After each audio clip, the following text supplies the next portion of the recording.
Bonjour à toutes et à tous. Alors, je suis heureuse de vous accueillir pour la 4e et dernière émission de Squat Online, durant laquelle nous avons abordé toujours les 3 axes principaux à l'équilibre de soi: sport, nutrition et bien-être. Je suis Ivy, fondatrice du projet, et tout au long de l'émission, je serai votre hôte et ensemble, on va parcourir différents concepts, aborder différentes thématiques, des outils avec nos coachs expérimentés.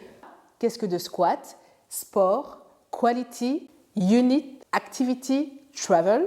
Et donc, c'est une plateforme interactive qui va permettre aux différents adhérents d'avoir accès à nos produits et services tels que des packs de coaching, des séminaires et des voyages. Alors, on a eu l'occasion de l'accueillir à notre première émission et elle nous a fait un immense plaisir de revenir pour notre 4e émission. Donc, j'ai le plaisir d'accueillir Carole Chambon. Bonjour. Bonjour. Alors, elle est praticienne en PNL et coach en nutrition humaine. Nous accueillons également Isabelle Veldeman, Bonjour. qui est coach de vie et praticienne également en PNL. Exactement. Et ensemble, on va aborder le dernier thème qui est le bien-être.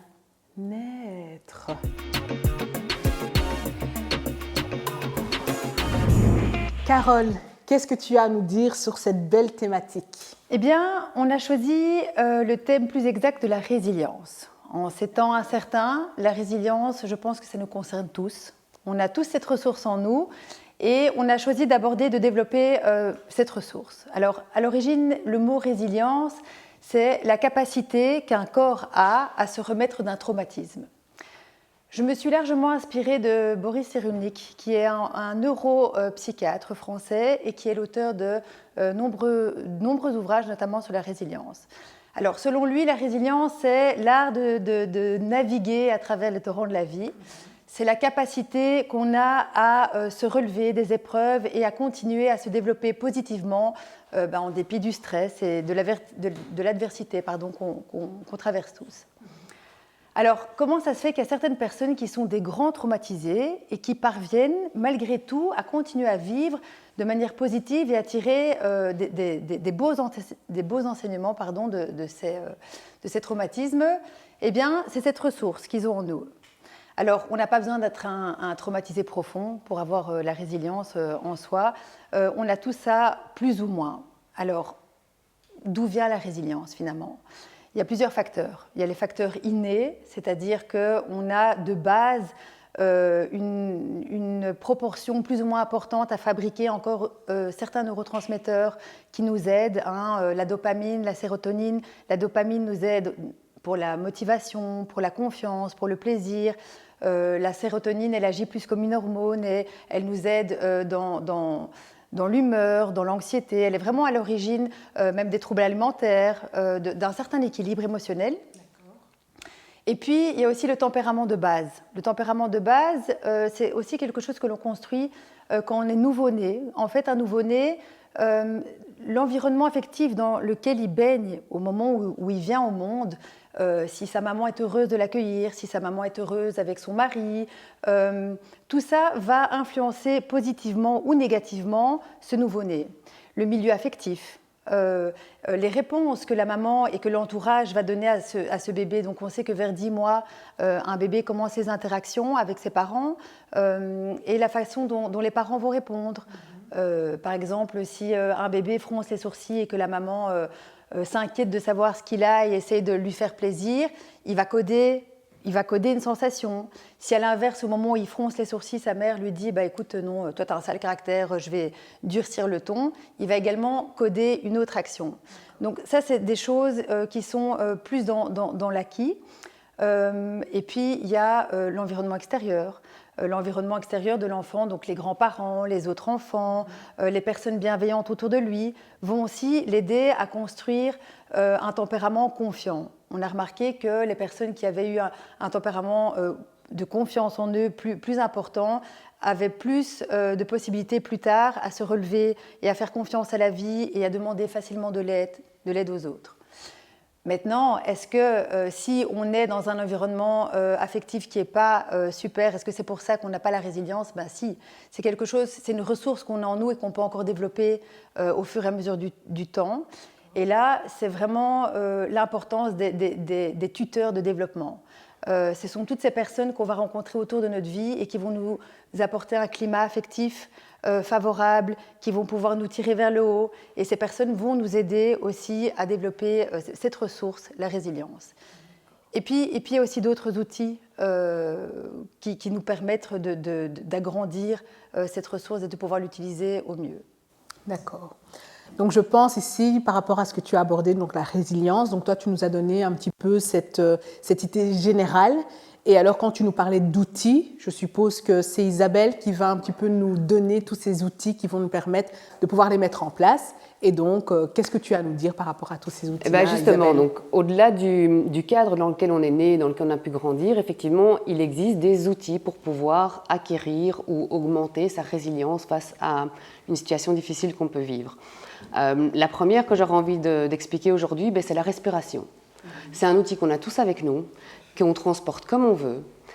Et le fait de s'arrêter quelques minutes, 1 fois, 2 fois, 4 fois par jour, en fonction des besoins, de se poser, de prendre bien le temps d'inspirer, d'expirer, ça permet vraiment, déjà simplement de se vider un peu la tête, de penser à autre chose, de penser à sa respiration. Et ça a également un effet à une certaine fréquence, c'est ce qu'on appelle la cohérence cardiaque. Ça arrive même à calmer le nerf vague, donc c'est-à-dire le système nerveux du corps. Donc c'est vraiment quelque chose qui a été prouvé scientifiquement, qui a tout à fait qui a un effet concret sur le corps. Et aussi du fait d'être concentré sur sa respiration, on a tendance à un peu oublier les idées noires ou les idées confuses qu'on a au moment même. Un deuxième outil que j'aurais envie aussi d'expliquer, c'est... alors on peut l'appeler carnet de gratitude ou carnet des bonnes actions, peu importe, mais c'est le fait de, chaque jour, mettre 3 choses positives qu'on a vécues. Même les journées les plus noires, les plus sombres, les plus pourries qu'on puisse avoir, si on cherche bien, on trouvera même 3 petites choses quand même positives à mettre en avant. Et c'est vraiment le principe de faire travailler ce muscle, de se dire, voilà, il y a quand même du positif. Alors, je ne parle peut-être pas de toute situation des plus extrêmes, mais en tout cas, dans nos quotidiens, dans ce qu'on vit aujourd'hui, on sait trouver tous les jours 3 petites choses positives qu'on a pu mettre en place. Un troisième outil que j'aurais envie de vous suggérer, c'est l'autocompassion. L'autocompassion, c'est quoi ? C'est entre guillemets, enfin c'est pas entre guillemets, c'est se parler à soi comme on parlerait à son meilleur copain, à sa meilleure amie, qui vit cette difficulté. Qu'est-ce qu'on lui dirait en toute bienveillance, sans jugement et en toute gentillesse. On a tendance à être très très dur avec soi-même, très dur, très négatif. Et bien si on mettait un peu de douceur là-dedans, parce que c'est très bien aussi de vouloir l'attendre de l'extérieur, mais c'est important de pouvoir se la donner à soi en premier. Et ça aussi c'est quelque chose qu'on peut avoir avec soi tous les jours, en toute heure. Dans la résilience, ce qui est aussi important de savoir, c'est, dans ce moment difficile, c'est de comprendre quelle est l'émotion. Qu'est-ce qu'on ressent ? Qu'est-ce qui se passe ? Est-ce qu'on arrive à mettre des mots dessus ? Est-ce qu'on arrive peut-être à savoir où ça se trouve dans le corps ? Et ne serait-ce que de savoir accepter ce qui est, même si on ne sait peut-être pas mettre des mots dessus, juste dire, voilà, je me sens pas super bien, ça se situe là dans mon corps, c'est déjà un premier pas aussi d'acceptation. C'est de se dire, voilà, c'est comme ça. Et puis voilà, déjà de pouvoir l'accepter. Un outil supplémentaire que je pourrais vous proposer, c'est par exemple si moi maintenant je me mettais sur ton siège, Ivy, et que je décrivais ma situation de l'extérieur. Qu'est-ce que je pourrais en dire ? C'est-à-dire de manière un peu plus neutre, avec un pas de côté, sans être ce hamster dans sa roue et qui n'arrête pas de broyer ses idées noires, c'est de voir aussi vraiment avec un pas de côté. Voilà, de voir l'image avec un plus grand angle. Et alors, la dernière chose dont j'ai envie de vous parler aujourd'hui, c'est du pardon. C'est que de rester dans l'animosité, dans le fait de se dire que ce qu'on vit, c'est dégueulasse, c'est nul, c'est noir, c'est tout ce qu'on veut de négatif. Ok, on peut y rester dedans un moment, mais ça nous fait pas avancer. Et donc, le fait de se dire je pardonne, que ce soit à quelqu'un, sans doute en partie à soi-même aussi, mais de se dire voilà, pardonner ça ne veut pas dire oublier, ça veut juste dire voilà, maintenant j'acte, c'est là, mais je choisis autre chose. Et j'avance. Exactement. Ouais, tout à fait. Donc ça c'est les outils, ça fait partie des outils qu'il existe en tout cas en coaching pour aider à avancer dans la résilience. Mais comme Carole l'a suggéré également, il y a une partie plus chimique, si je pourrais dire, qui est plus liée à l'alimentation et qui peut aussi favoriser cette résilience. En tout cas, ce sont vraiment des beaux outils et des bons outils que tu as présentés et surtout que tout le monde l'a dans sa mallette, quoi. Ouais. On dispose tous, on ne doit pas aller les chercher, on ne doit pas aller les acheter, on les a tous avec nous. Il suffit juste maintenant de pouvoir les utiliser correctement et je pense que tu l'as bien abordé et je crois qu'on a quand même compris ce qu'il nous reste à faire. Je vais aller préparer ma mallette. Alors, je voudrais juste encore rajouter une petite chose, c'est d'être doux avec soi-même. Hein.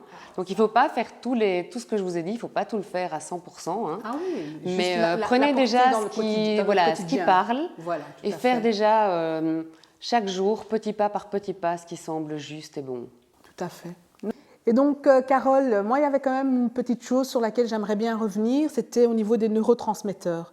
Donc, tu nous as parlé de la sérotonine et de la dopamine. Oui. Et donc, qu'est-ce que tu pourrais nous dire au niveau des aliments? Où on les retrouve? Quels sont les aliments qu'il faudrait favoriser pour arriver à pouvoir tout mettre à en fait. place convenablement, quoi? Oui, Voilà. donc voilà, effectivement, c'est important de stimuler la production de ces neurotransmetteurs. Par exemple, la dopamine, le précurseur de la dopamine, c'est la tyrosine. La tyrosine, c'est un acide aminé qu'on retrouve dans les crucifères, dans les haricots de Lima, dans le curcuma, dans beaucoup d'épices. On retrouve de la tyrosine dans les protéines aussi, les protéines, tous les aliments protéinés, animaux ou végétaux. D'accord. Ça, c'est en présence importante, la tyrosine. Et pour la sérotonine, bien là, l'acide aminé précurseur, ça s'appelle le tryptophane. Et le tryptophane, on en retrouve dans les aliments comme les légumineuses, les brocolis aussi, le chocolat, le cacao. Le cacao. Alors le cacao. Donc le chocolat noir. Hein, on va favoriser un apport en cacao assez élevé. Idéalement minimum 85. Ah ouais, quand même. Pour avoir une bonne proportion de cacao riche en tryptophane. Les produits laitiers. D'accord. Alors ça c'est un peu chacun à voir si on les digère ou non, mais il y a pas mal de tryptophane dedans et certaines noix, donc les noix du Brésil, les noix de cajou notamment, les haricots, les lentilles. D'accord. Voilà, donc les légumes verts. Dans les légumes verts il y a beaucoup de tryptophane. Ah ouais. Il faut manger beaucoup de légumes verts. Ben waouh, les légumes et les légumes. Mais en tout cas, pour ce thème, merci beaucoup pour votre intervention. Et donc voilà, je clôture ici l'émission sur le bien-être. Merci à vous en tout cas d'être venus et je vous dis à la prochaine peut-être. Et nous, on va passer à notre moment culinaire avec Nawal Mreni.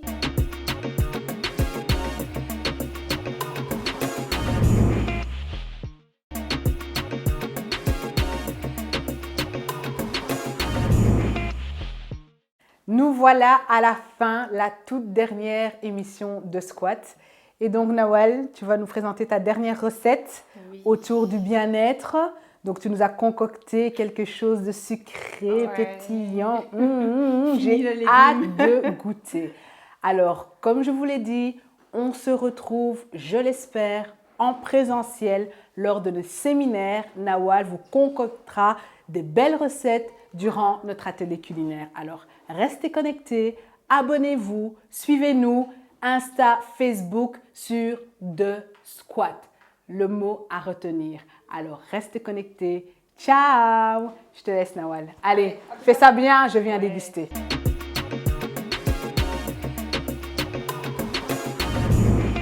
Alors voilà, dernière émission, mais pas la dernière fois qu'on se revoit.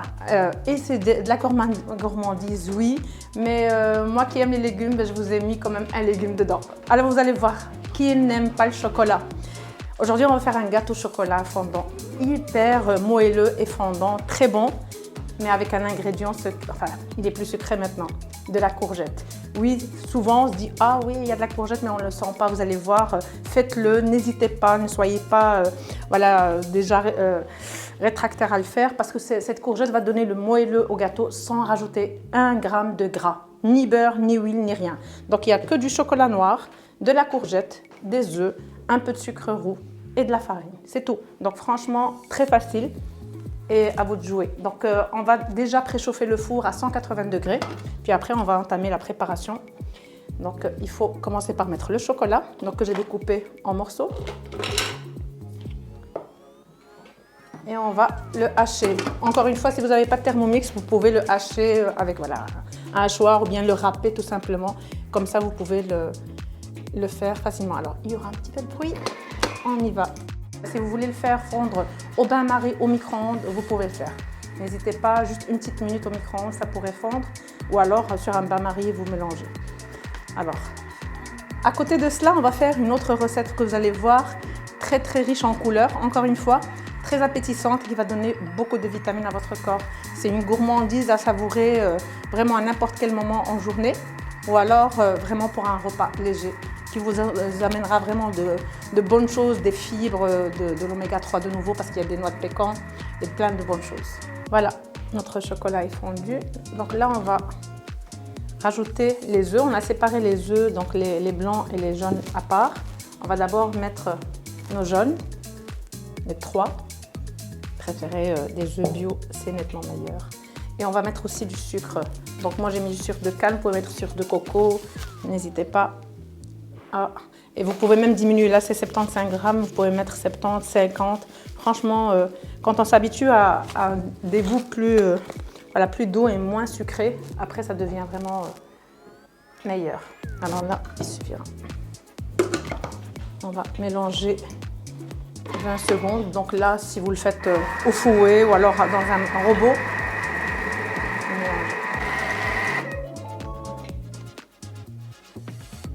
alors là, on va rajouter la courgette qui est coupée en morceaux et 40 g de farine. Et on va remélanger 20 secondes. Donc je vais juste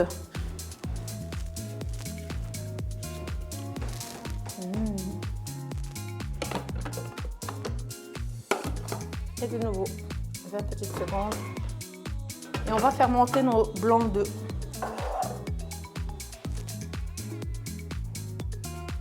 Donc je vais mettre mon fouet. Et là on va mettre donc les 3 blancs d'œufs qu'on avait enlevés tout à l'heure. Les blancs sont montés. Et donc je vais juste enlever d'abord le fouet. Et je vais rajouter ces blancs à la préparation initiale, puis mélanger délicatement. Donc de quoi vous faire plaisir sans culpabilité. Donc là on va mélanger les deux préparations.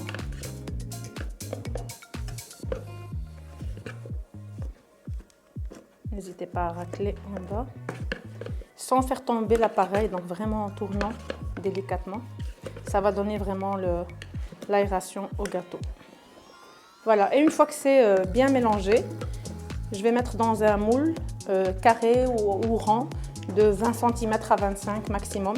Ça dépend de la hauteur que vous voulez pour votre gâteau. Et vous le mettez au four 30 minutes et la température 180. Voilà, donc ma préparation est prête.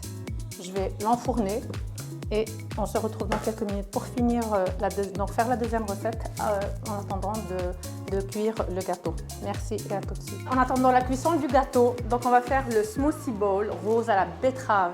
Encore une fois, vous pouvez varier, mais là j'ai choisi la betterave qui donne une super couleur et elle apporte beaucoup de bonnes choses à notre corps.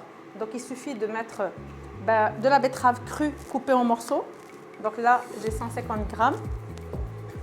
On va rajouter aussi une pomme, verte ou rouge, comme vous voulez. J'ai pris rouge pour que ça reste dans la couleur, qui est coupée aussi en morceaux.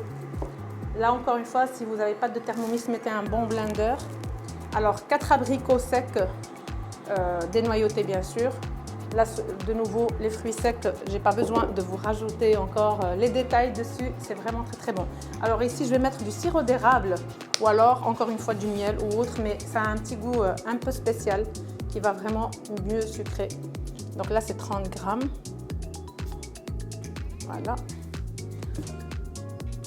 Et enfin, des flocons d'épeautre ou d'avoine, ce que vous trouvez facilement, vous pouvez le mettre. Ça va donner vraiment ce côté consistant à la préparation. Donc 40 grammes. Voilà. Et puis enfin du jus d'orange frais, donc 70 grammes de jus d'orange. Et bon, des glaçons si vous voulez que ça soit bien frais, sinon on va mettre notre couvercle. Tac, on va tourner 1 minute, vitesse 10.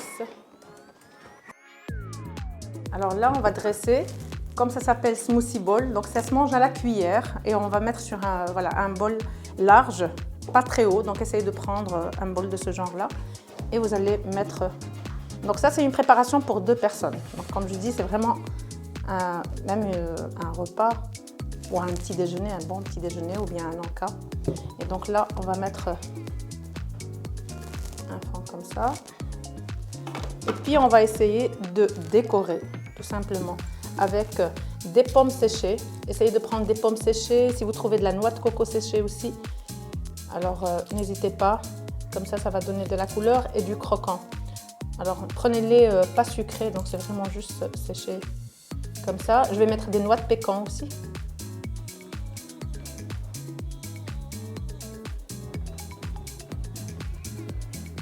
Et je vais enfin rajouter des graines de chia. Bon, beaucoup de personnes ne connaissent pas encore, mais c'est très très bon. Vous pouvez même juste mélanger avec du yaourt et autres et le manger. Ça apporte énormément à votre corps. Vous pouvez un petit peu regarder sur internet ce que ça peut apporter.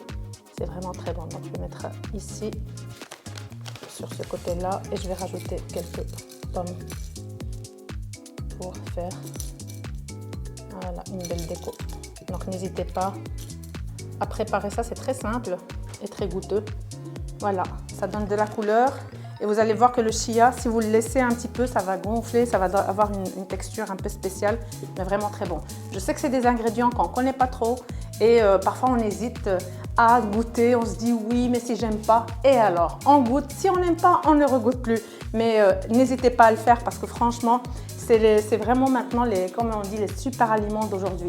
Il faut aller vers ces aliments qui nous apportent beaucoup de protéines et de bonnes choses au corps.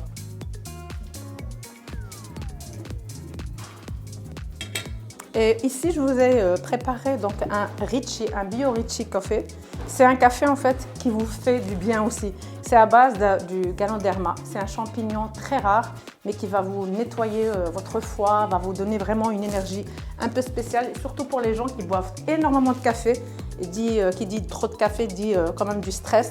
Et aussi, c'est pas bon pour l'estomac si on prend trop de café. Par contre, celui-ci, au contraire, il va vraiment vous faire que du bien. Donc c'est un produit que vous pouvez voir sur la plateforme et essayer de voir tous les ingrédients. Il est certifié et donc très bénéfique pour votre santé. Et avec un morceau de gâteau, bah, c'est top. Voilà, j'espère que vous allez tester ces recettes, toutes les recettes des émissions, et j'espère que vous allez nous retrouver à notre séminaire où vous allez voir encore plein d'autres recettes vraiment géniales, des ateliers, on va s'amuser en mangeant et en faisant voilà, de la danse et autres. Donc, je compte sur vous et à très bientôt. Je me suis changée, on a changé de décor pour laisser place au sport avec nos coachs expérimentés. Donc, prépare-toi, mets-toi en tenue et reste connecté. On t'attend. À tout de suite.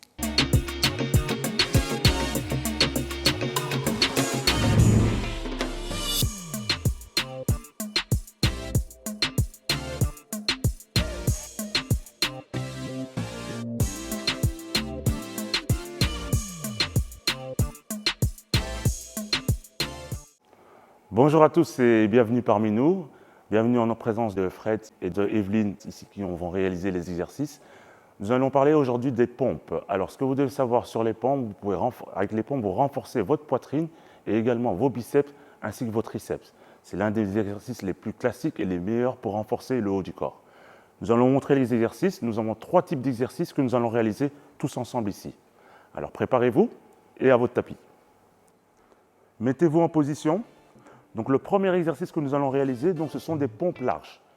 Pour exécuter ce mouvement, vous devez placer les mains beaucoup plus larges que vos épaules. Vous avez la possibilité, grâce à Evelyne, de suivre Evelyne qui va faire avec les options. Donc, soit vous placez les genoux au sol, ou soit vous les enlevez. Alors, on se prépare, donc main large, imprimez vos mains au sol.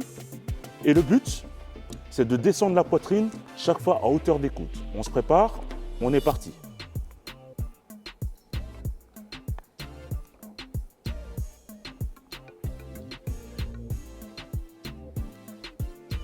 Parfait. Nous allons passer à l'exécution du deuxième exercice, donc pompe large ainsi que serrée. Pour l'exécution de ce mouvement, placez toujours les mains à l'extrémité, aux extrémités de votre tapis. Vous pouvez garder les genoux au sol également. Et le but ici, donc c'est pareil, c'est de descendre la poitrine à hauteur des coudes. Simplement, vous rajoutez un nouveau mouvement en fermant les mains et gardez les coudes serrés. Et vos coudes doivent être serrés et raser vos côtes à chaque fois. On se prépare. Une. Et puis fermez. Voilà. Et on rouvre. Donc à chaque fois que vous fermez, vos mains doivent être sur le tapis. Et puis on ouvre.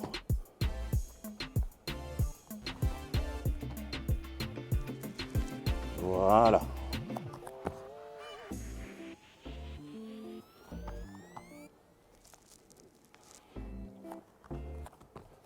Encore une.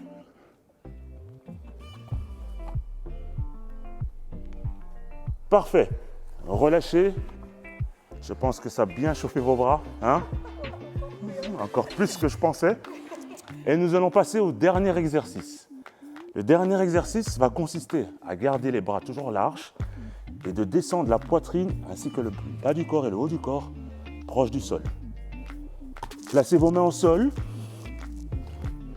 Vous avez toujours l'opportunité de le faire avec les genoux au sol si vous le voulez. Mais si vous voulez plus vous renforcer, enlevez vos genoux. On est parti? C'est parti!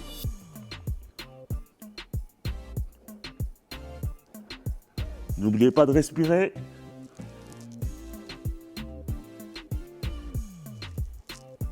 Ok. Et on relâche. Ne vous endormez pas sur votre tapis. Et nous terminons là-dessus pour préciser bien sûr que nous avons travaillé nos 3 exercices qui permettent de développer au maximum la poitrine, les biceps et ainsi que vos triceps. À tous, j'espère vous voir bientôt.